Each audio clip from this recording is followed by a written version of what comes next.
Law Group, and I represent Ms. Gardner as a respondent to the order to show cause. All right. Mr. Huck? Rob Huck, Assistant Circuit Attorney at the City of St. Louis Circuit Attorney's Office. I am not here in an advocacy role, but simply as a party designation on behalf of the CAO. All right.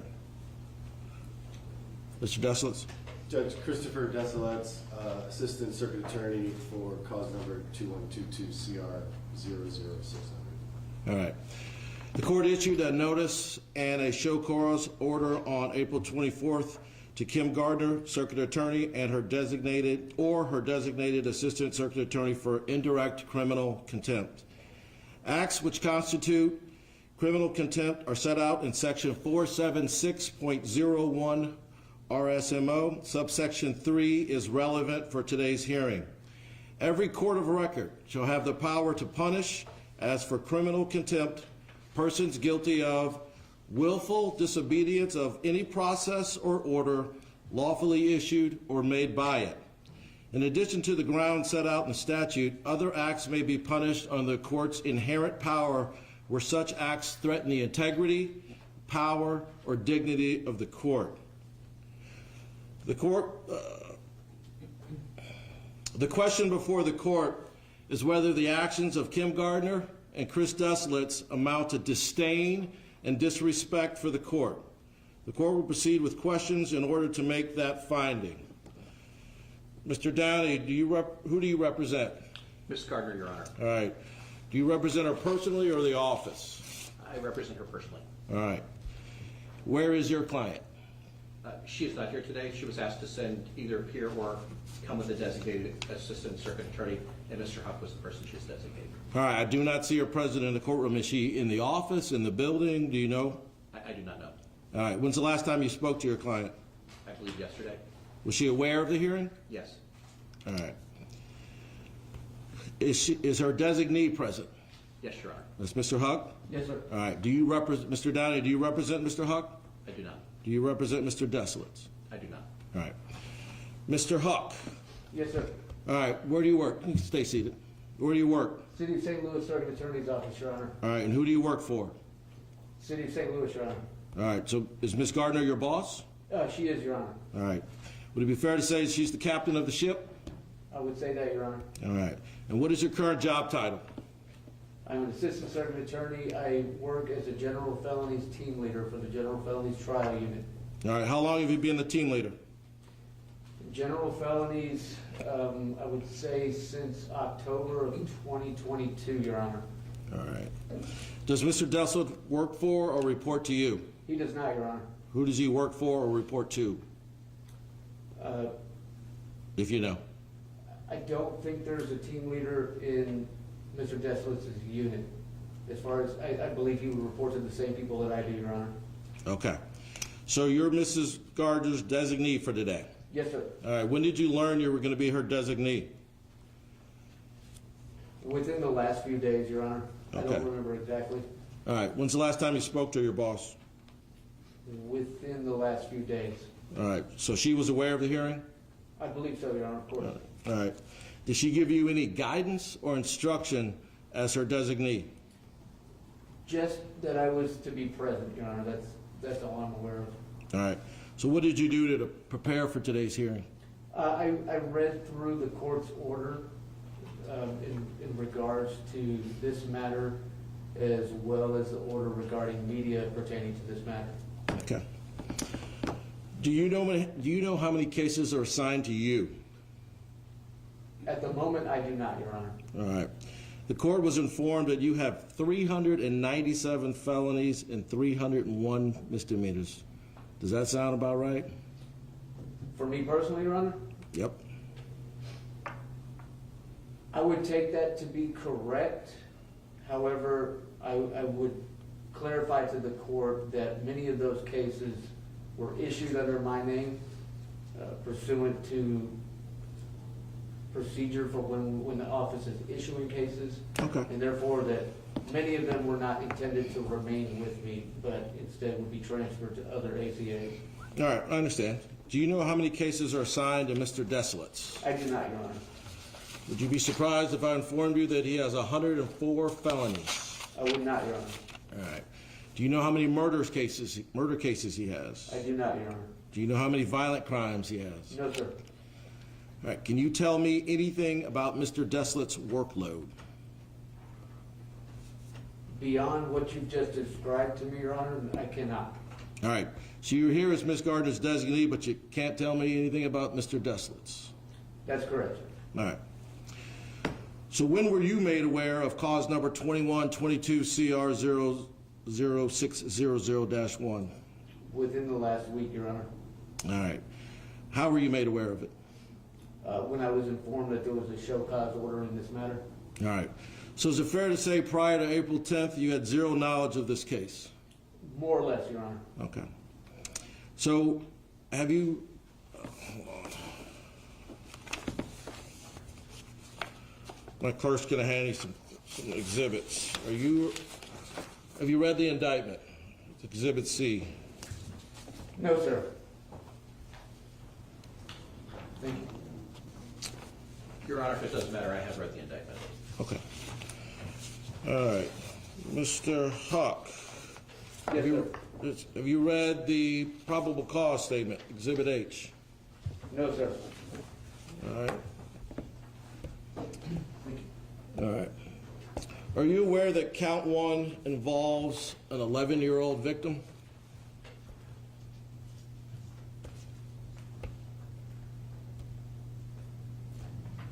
Yes, sir. All right. Are you aware if any of the alleged victims' family members are present today? I am not aware, Your Honor. All right. Have you heard from the alleged victims' family members? I have not had personal contact with any of the alleged victims' family members, Your Honor. All right. Are you aware if anyone from your office contacted the alleged victim family members? I am not aware, Your Honor. All right. I'm going to hand you Exhibit B.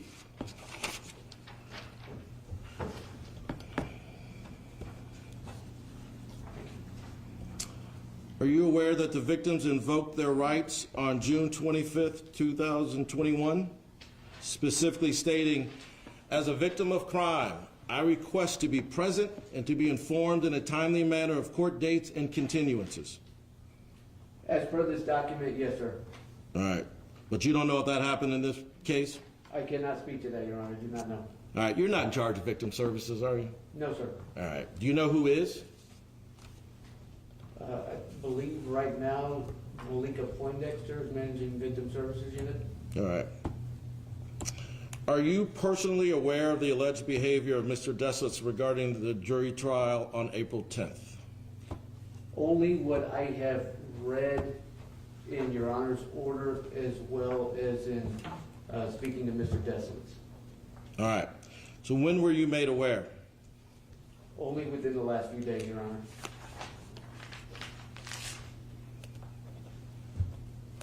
Have you investigated the alleged behavior? No, sir. Have you talked to Assistant Attorney Doyle Losey? I have not, Your Honor.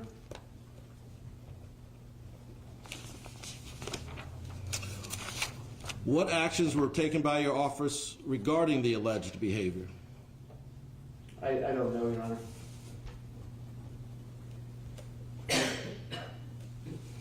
Are you personally aware of the alleged behavior, Mr. Desilets, regarding the status hearing on April 24th?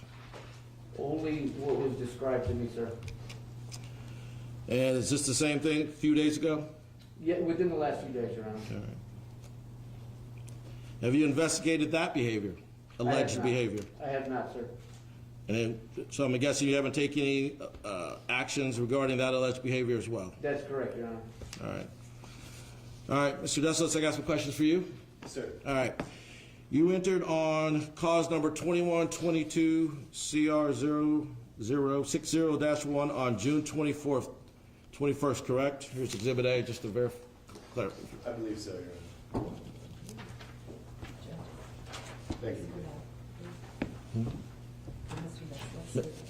Mr. Des, can I ask you to scoot further to the well because Around the corner? Sure. yeah, Renee can't see you. All right, so you're the prosecutor of record, is that correct? Correct, sir. All right. And there's Exhibit B on the table. The victims invoked their rights on June 25th, is that correct? It seems to be, Judge. All right. And again, it says, as a victim of crime, I request to be present to be informed in a timely manner of court dates and continuances? It does, Your Honor. All right, was that done in this case, and if so, when? I cannot speak with specificity as to when and which times. I know that I have met with the folks referred to on the form. It's been a while now, in person and on the phone. But with specificity or about this particular hearing, I don't have any information about that. All right, Exhibit C is on the table. Would you agree that it was filed on June 21st, 2021? Yes, sir. If you take a peek at it, that's your signature on that indictment. It is, Your Honor. All right, you presented this case to the grand jury, correct? I did. All right. I'm going to hand you Exhibit D. On October 17, 2022, this case was set for a plea on Monday, October 25th at 9:30 a.m. in Division 22, correct? Yes, sir. That's your signature, correct? It is. All right. Do you know if the victims were notified for the plea hearing? I can't say for sure about that date, Your Honor. All right. I'm going to hand you Exhibit E.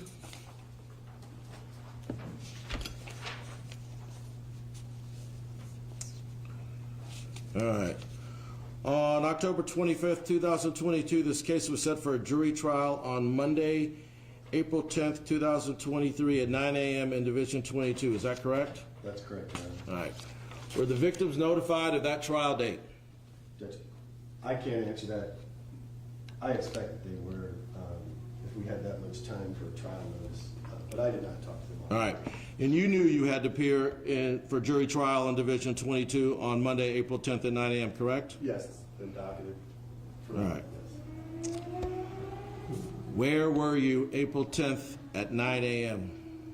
Judge, may I approach? You may. I have prepared for the court an affidavit. And I'll just refer to it, Judge, very loosely. Can you give me 2 seconds? Yes, sir.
All right, you may proceed.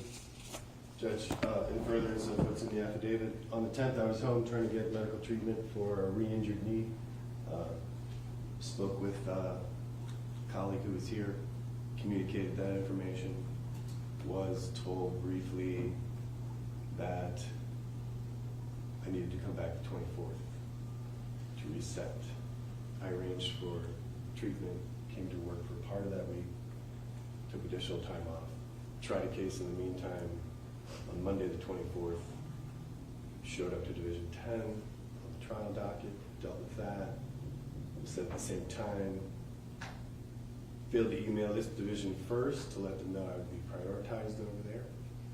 Once I got a reminder from the clerk in Division 10 that Division 22 was ready, that's when I came over. It was too late.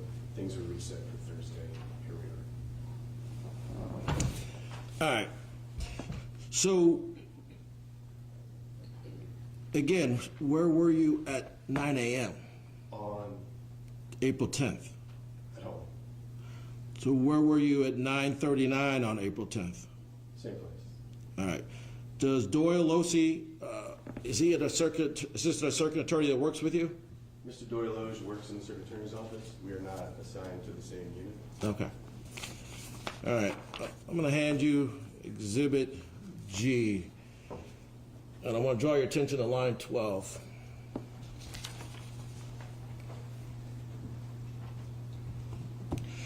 Line 12 states, well, let me ask you, are you aware that on 9:40 a.m. that Assistant Attorney Doyle Losey stated on the record, Judge, I'm being told by Mr. Desilets that he's currently on the way to the doctor's office, that he's had some kind of medical issue stemming from some type of knee injury that he's had, and so that he's not available today. I see that's what the transcript says, Your Honor. All right.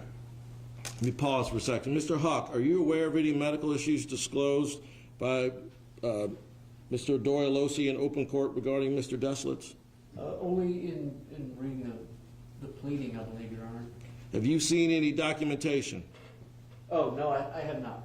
All right. Have you verified any of the statements from Mr. Doyle Losey gave? In terms of verifying with Mr. Doyle Losey, I have not spoken to Mr. Doyle Losey, Your Honor. All right. I have spoken with Mr. Desilets regarding the issue. All right. So, Mr. Desilets, how did you contact Mr. Doyle Losey? Was it a text, voicemail? How did that message get passed on to the court? I'm sure it was by phone. If it was voice or text, I don't recall. There were a couple of exchanges.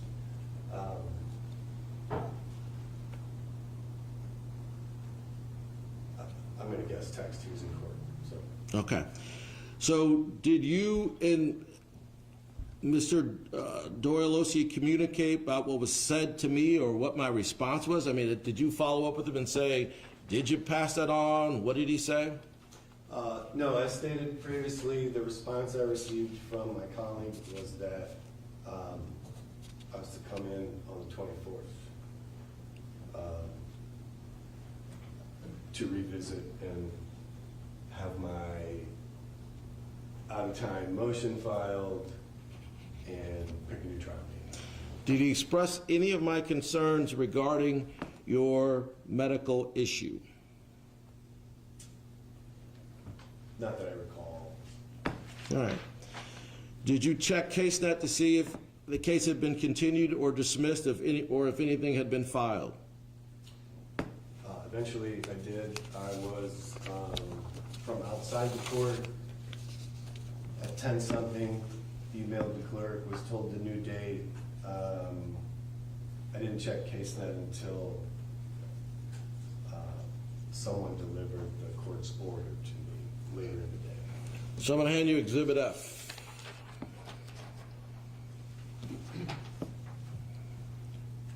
Did you see Exhibit F that was ordered on April 10th?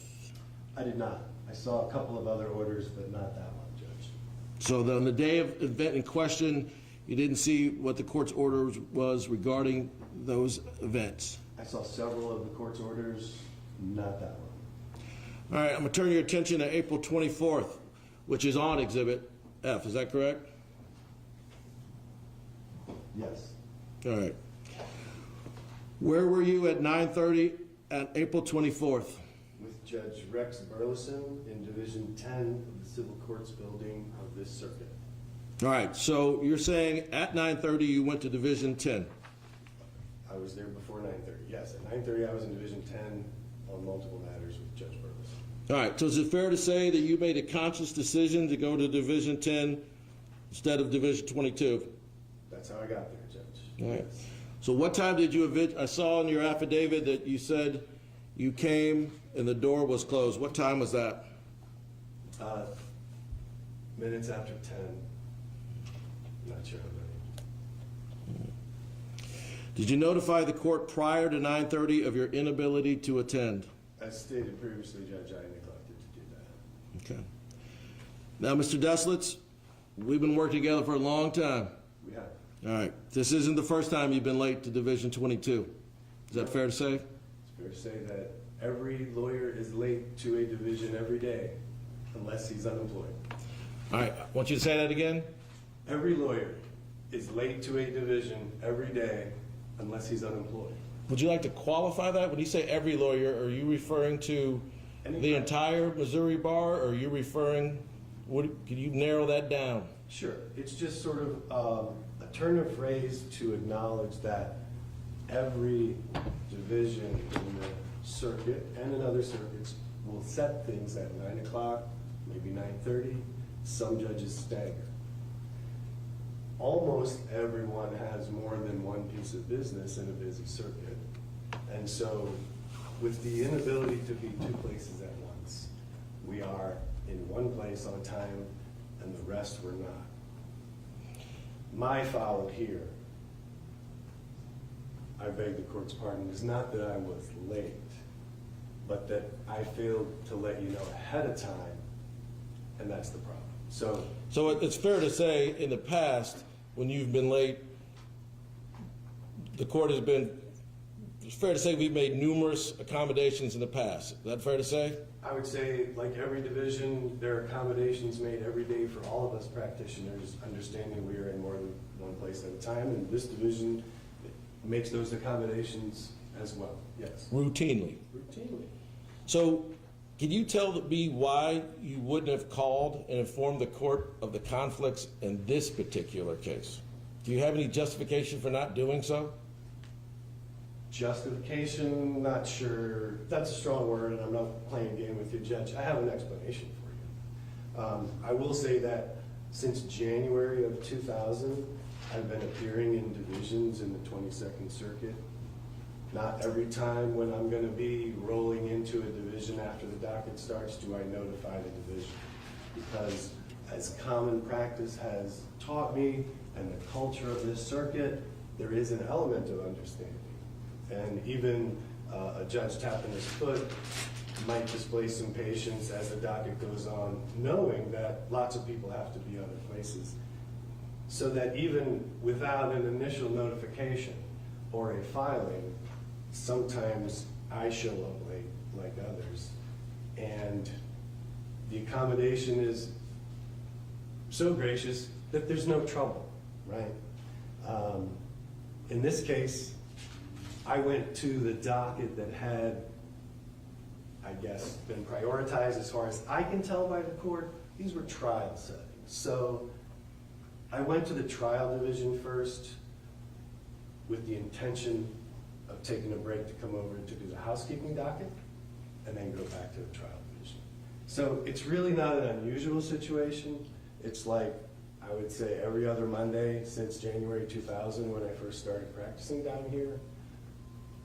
That day, like admittedly other days, I did not notify this division ahead of time before running late in the other division. Did you even provide a substitute attorney who could handle the case? Did I? Yeah. No.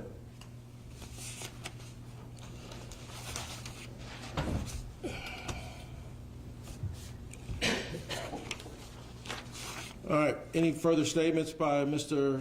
Downey, Huck, or Desilets? Judge, for purposes of satisfying the court's doubts, I have some copies of medical records. I'd like to see them, please. Do those in camera. Yes, I will.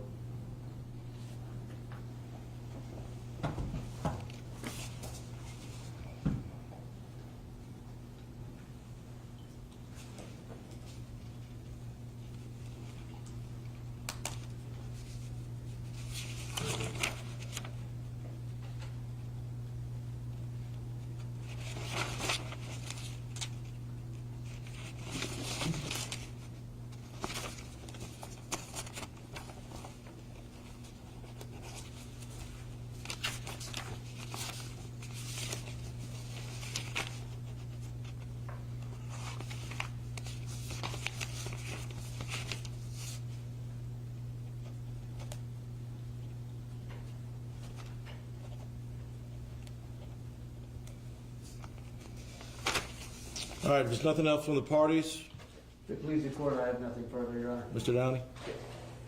Your Honor, you focused on the conduct of the office. Ms. Gardner. I'm happy to run through that for you. You asked Mr. Huck what investigation he had done. I'm certainly happy to tell you what work and investigation I've done, what knowledge Ms. Gardner had regarding this matter, if you'd like that to occur at this time. No, I mean, I'd rather hear from Ms. Gardner's designee. The order was not for counsel to speak. It was for the designee or Ms. Gardner, so. But you also asked about the investigation of the matter. I asked the designee about that. Correct. Right. And obviously, since it was Ms. Gardner or her designee that should appear, Ms. Gardner asked me to do an investigation of the matter. I prepared a pleading on the matter. I mean, I've received the response of Kim Gardner's order to show cause. Yes. Is there anything you want to supplement to that? Your Honor, we believe that if Ms. Gardner is going to face potential criminal contempt, there needs to be a notice ordering her to appear for that. We also believe that Ms. Gardner is entitled to discovery under Rule 3601 before such a proceeding occurs. That's set forth in the pleading. On top of that, we think the question here with regard to Ms. Gardner would be, does she have the requisite criminal intent? You have not asked questions of what information did she have prior to April 10th. I did. I asked the designee all of that information, and the designee provided me answers, and the court's going to rely on the answers of Ms. Gardner's designee. I understood you asking Mr. Huck what knowledge he had. You didn't ask, for example, what knowledge the office had or what Ms. Gardner had. And I'm not sure the answer. So I'm confused. What is Mr. Huck's role here? Your Honor, you issued an order to show cause to Ms. Gardner or her designee. Correct. And that's her designee. Is he not? Actually, there are two designated attorneys in the courtroom because Mr. Desilets was the attorney designated to handle the case, and he would certainly be here. We wanted to make sure we had someone else here. Mr. Huck is here. But when you ask questions about it between April 24th and today, what sort of investigation has been done, that's primarily been my role, not Mr. Huck's role. So when I asked for a designee, you sent somebody that didn't have the ability to stand in the shoes of Ms. Gardner? Is that what you're saying? Your Honor, Because Mr. Huck stated, and you stated, that he was her designee. So now you want to argue on her behalf. no, Your Honor. There wasn't a statement of I want the designee to come forward and state what investigation has been done. If you'd like to know what investigation is done, I'm happy to tell you. But when you asked for a designee, we had someone from the office on behalf of the office, but it wasn't, designate the person who's done the investigation between April 24th and today. I mean, I think the role. I'm confused. Well, and Because it's pretty clear in the show cause order what the court wanted to know. Show cause. Ms. Gardner sent Mr. Huck, not herself. Is that correct? Because she's not here. I don't see her in the courtroom. So the only person that's here is Mr. Huck. Mr. Huck did his best to fill the shoes of Ms. Gardner. Okay. And what I'm trying to tell you is that when you issued your order on Monday, I was engaged to be involved in this. I had extensive communications with Mr. Desilets. I Right. provided the pleading. I mean, there was a question of who would take on the role, and the answer was I took on the role of investigating this matter.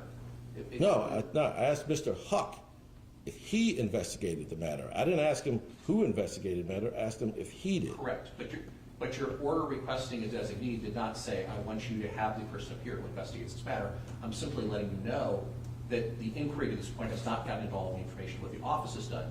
If you're in fact looking at what should happen to Ms. Gardner, which your order may be indicating, I'm saying if you want to look at that, I think there's additional information that I'd be in the position to provide that Mr. Huck's not in the position to provide. Well, the court's going to rely on the response of Kim Gardner Yes, to order a show cause. correct. All right, the court's going to rely on the designee, which is Mr. Huck, and the court's going to rely on the words of Mr. Desilets. So the court's going to take a 10-minute recess. All rise. Court is in recess.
Please be seated.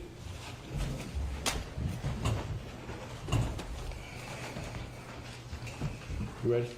All right. The Circuit Attorney, Kim Gardner, was served with a notice and order to show cause directing her or a designated Assistant Circuit Attorney to appear before this court on April 27, 2023, to show cause why she should not be held in contempt based on an alleged willful failure to appear in Division 22 on April 10th and April 24th.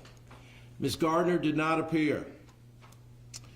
Assistant Circuit Attorney Mr. Huck appeared on her behalf, and Assistant Attorney Mr. Chris Desilets appeared. The question before the court is whether Ms. Gardner and Ms. Desilets' failure to appear on April 10th and April 24th amount to disdain and disrespect for the court. The Circuit Attorney's office appears to be a rudderless ship of chaos.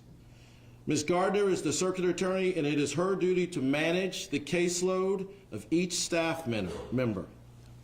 Mr. Desilets has approximately 104 felony cases. Any prudent practitioner would expect such a caseload to create countless irreconcilable conflicts. It does not appear she has made any reasonable efforts to prevent the resulting chaos. It appears that Ms. Gardner has complete indifference and a conscious disregard for the judicial process. There is sufficient evidence of disdain and disrespect for the judicial process to determine that both Ms. Gardner and Mr. Desilets' conduct support a finding of indirect criminal contempt. Furthermore, an attorney's violation of a court's order constitutes an intentional disobedience and shows a clear intent to disregard the power and authority of the judicial process. If a court allows such disobedience to continue, then its orders will become ineffective, thereby undermining the judicial system. The court finds that there is the requisite conduct and intent which could support a finding of intentional disregard for the judicial process. Ms. Gardner has counsel. Mr. Desilets has the right to retain counsel. Both will be afforded their due process rights to discovery and to prepare a defense.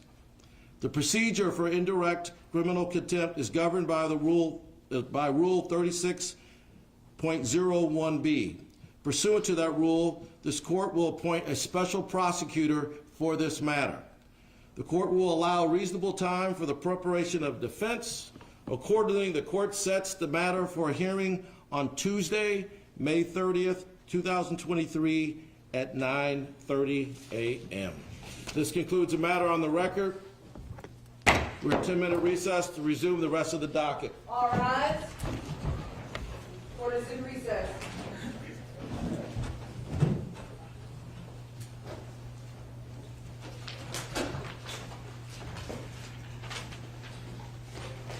You may be seated or may leave.